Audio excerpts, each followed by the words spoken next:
जय हिंद बहने, जय हिंद। आज भी एक वीडियो बना के डाल रही हूँ। यदि अच्छा लगे तो कमेंट्स करके बताइएगा। और ऐसी कोई बात दिल को छू जाए तो अपनी ज़िंदगी में यूज करने का कोशिश कीजिएगा। अपनी ज़िंदगी में यूज करने का कोशिश कीजिएगा। देखिए, आज मैं बहुत खुश हूँ, बहुत खुश हूँ। आशा करती हूँ कि आप लोग भी खुश होंगे, आप लोग भी खुश होंगे। जिस भगवान ने मेरे को इतना ज़्यादा खुशी दी है, उस भगवान को दिल से धन्यवाद देती हूँ, दिल से थैंक यू बोलती हूँ, दिल से शुक्रिया अदा करती हूँ। और उन्हीं से प्रार्थना करती हूँ कि उनके चरणों में हमारा मन लगा रहे, उनके चरणों में हमारा मन लगा रहे। देखिए, ये व्यवहारिक जीवन में जो स्थितियाँ बीतती हैं, जिससे हम गुजरते हैं, वो उसके सत्य पे थोड़ा मैं व्याख्या करना चाहती हूँ। जो सही होता है वो सब किसी के साथ शेयर करना चाहती हूँ, बताना चाहती हूँ। जो मुझे अच्छा लगता है वहाँ वो यहाँ पे बोल दिया करती हूँ, कह दिया करती हूँ। यदि आप लोग को भी अच्छा लगे तो अपने जीवन में यूज कीजिएगा, यूज कीजिएगा, जिससे हमारे जीवन में सुख शांति समृद्धि मिलती हैं। वही बातें मैं यहाँ पे बोला करती हूँ। जो सही होता है उसे बोला करती हूँ। एक गाथा हमने शिव चर्चा में सुनी है, शिव चर्चा में सुनी है कि सास बहुएं थी। वो वहाँ पे तो नहीं बोल सकी क्योंकि बहुत सारे नारियाँ रहती हैं जो हमसे एज में बड़ी रहती हैं, तो शायद बोलने पर उन लोगों को बुरा लगेगा। लेकिन सच्चाई कब तक छुपाया जा सकता है? सच्चाई तो सच्चाई ही होता है। वो तो प्रकाश है, वो तो आग है, एक न एक दिन उजागर होगा ही, उजागर होगा ही। तो सास बहुएं रहती हैं, 3 बहुएं रहती हैं और सास। तो बहुएं के अधिकार में सब कुछ रहता है, सब कुछ रहता है। सास बहुएं से बोलती हैं कि मेरे को रजाई गदा का शौक़ है, बनवा दीजिए, उस पे मैं रहूँगी, बूढ़ी तो हो ही गई हूँ। सभी बहुएं से बोलती हैं, किसी ने नहीं सुनी। हर किसी ने जवाब दिया कि बूढ़ी हो गई है, रजाई गदा पर सोगी। बट वो मरने के नाटक की एक रुच, मरने का नाटक की कि ऐसे तो किसी बहुए ने सुन नहीं रही है, शायद मरने के बाद बनवा दे। तो मरने का नाटक की, जब मरने के नाटक की तो सब किसी ने उनकी बातें याद की कि मर गई और बोली कि हमें रजाई गदा बनवा दो, तो हमने बनवाए नहीं। उनकी इच्छा ये अधूरी ही रह गई, उनकी इच्छा ये अधूरी ही रह गई। तो मरने के बाद उनकी शव यात्रा जब होगा तो उस समय हम रजाई गदा बनवा के उनको उस पर रखेंगे। रजाई गदा बनवा दी और गदा बिछाकर सब कुछ हो गया, उनको सुला भी दिए, सुला भी दिए। वो तो मरी नहीं थी, नाटक की थी, नाटक की थी।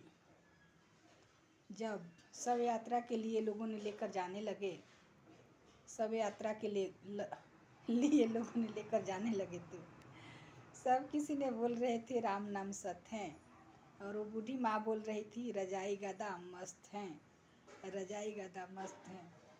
तो ये कथा सुनकर मेरे को बहुत ज़ोर से हंसी आई, बहुत ज़ोर से हंसी आई, पर अपने हंसी को रोक ली, अपने हंसी को रोक ली। इस कथा से, इस कहानी से मैं ये सूचना देना चाहती हूँ, सूचना देना चाहती हूँ कि जीते जी, जीते जी, चाहे सास हो या बहू हो, किसी के अधिकार में हो, किसी को सताए नहीं। यदि नहीं है, कोई मजबूरी है तो दूसरा बात है, लेकिन है तो किसी को न सताए। जो समय अनुसार शौक श्रृंगार करने का समय रहता है वो कर लेना चाहिए हर किसी को। और किसी के अधिकार में कुछ हैं तो अपने अधिकार का गलत फ़ायदा ना उठाए, गलत फ़ायदा ना उठाए, ताकि वो माँ के जैसे नाटक करना पड़े, नाटक करना पड़े। फिर ऐसा ही एक छोटी बच्ची कहानी सुना रही थी इसका, ये यहाँ पे रजाई गदा का था और वहाँ पे वो बोल रही थी सभी लोगों ने बोल रहे थे कि राम नाम सत्य है, और वो जो सब था, सब नहीं था, नाटक किए थे, वो जिंदा ही था, सब के नाटक किए थे।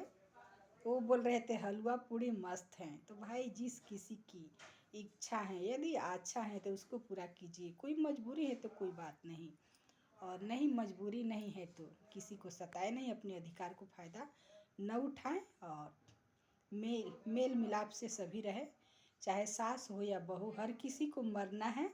ये नहीं लिखित है कि पहले सास ही मरेगी, ये नहीं लिखित है कि पहले बहू ही मरेगी। जब जिनका आ जाएगा तब जाना ही पड़ेगा। और रोते वही हैं, मेरे ख्याल से रोते वही हैं जो जीते जी परेशान करते हैं, सताते हैं। तो ऐसा रोने का नौबत न आए। हर किसी को मेल मिलाप से रहना चाहिए, हर किसी को मेल मिलाप से रहना चाहिए। ये बातें मेरे को याद आया, फिर यहाँ पे शेयर की। यदि अच्छा लगे तो अपनी ज़िंदगी में यूज कीजिएगा। यदि कोई बुराई अपने अंदर है तो उसको निकालने का कोशिश कीजिएगा, नहीं है तो अच्छा से रहिए, मस्त से रहिए। इसके विषय में एक और बातें याद आई। हमारे साधु सर थे हाई स्कूल की, शायद वो भी याद करते होंगे मेरे को, वो भी याद करते होंगे। वो बोला करते थे कि जिस चीज़ का शौक़ है, करने का समय आया हुआ है, उस शौक़ को कर लेना चाहिए, क्योंकि समय ख़त्म होने के बाद करना अच्छा नहीं लगता। तो ये बात सच है। उस समय तो मेरे को समझ में नहीं आता था, लेकिन अभी समझ में आता है कि यदि कोई नहीं है तो लिपस्टिक लगाती हैं, काजल लगाती हैं तो अच्छा है, लेकिन जब बूढ़ी माँ हो जाती हैं कोई, तो उस समय लिपस्टिक लगाएगी, एक बैग टंगेगी, मतलब ऐसे शौक श्रृंगार कोई करेगी तो लोग हंसेंगे, हंसी उड़ाएंगे। तो ये बात सच ही है। एक समय होता है, हर कुछ का एक समय होता है। तो पुरुषों लोगों से भी कहती हूँ, या जो नारियाँ हैं उससे भी बोला करती हूँ कि जिनका जिस समय, जिसका शौक का समय आया हुआ है, उसको पूरा करने का कोशिश कीजिए, और मेल मिलाप से रहिए, मेल मिलाप से रहिए। कितना जगह तो सब कुछ रहते हुए भी सताया जाता है, अपने अधिकार को फ़ायदा उठाया जाता है, और बेकार जगह पे खर्चा किया जाता है। तो वो खर्चा को रुकना चाहिए, और जहाँ पे सही ज़रूरतें हैं उसको पूरा करना चाहिए।